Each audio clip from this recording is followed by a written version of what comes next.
এই মহিলাটি অনেক কষ্ট করে মোমোস তৈরি করছিল তার স্বামীর জন্য। তার স্বামীর সময় হয়ে যাওয়ার কারণে সে দুইটা মোমোস খেয়ে চলে যায়। কিন্তু মহিলাটি যখন মোমোস খেতে যাবে তখনই মোমোসটি চিৎকার করে ওঠে। তখন সে মহিলাটি ভয় পেয়ে যায়। মোমোসটি মুখ থেকে পড়ে যাওয়ার পর তার দুইটি হাত এবং দুইটি পা তৈরি হয়ে যায়। তো মোমোসটা অনেক কিউট হওয়ার কারণে মেয়েটিও তাকে পছন্দ করে।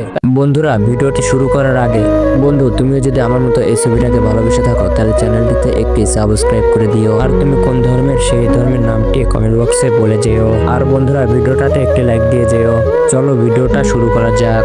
তারপর সেই মহিলাটি তার বাচ্চার মতো মোমোসটিকে পালতে শুরু করে। তারপর কিছু বছর কেটে যায় আর মোমোসটি অনেক বড় হয়ে যায়। তার সাথে সাথে সে অনেক দুষ্টু হয়ে যায়। একদিন মহিলাটি পার্কে ব্যায়াম করছিল, তখন সে মোমোসটি দৌড়ে সেই দুষ্টু ছেলেদের সঙ্গে ফুটবল খেলতে যায়। আর তার মাথায় বল লাগার কারণে তার মাথাটাও নষ্ট হয়ে যায়। তখন তার মা এসে তাকে বারণ করে আর তাকে বুঝিয়ে বাড়িতে নিয়ে যায়। এতদিনে মোমোসটি এতটাই দুষ্টু হয়ে পড়েছিল যে মোমোসটি এখন তার বন্ধুদের সঙ্গে পার্টিতে যায় প্রতিদিন রাতে। একদিন তার গার্লফ্রেন্ডকে বাড়িতে নিয়ে আসে আর তার মা অবাক হয়ে যায়। আর বাড়িতে এসে মোমোসটি তার ব্যাগ বস্তা সবকিছু গুছিয়ে চলে যাচ্ছিল তার গার্লফ্রেন্ডের সাথে। এবার তার মায়ের অনেক বেশি রাগ উঠেছে আর তাকে ধরে খেয়ে ফেলে।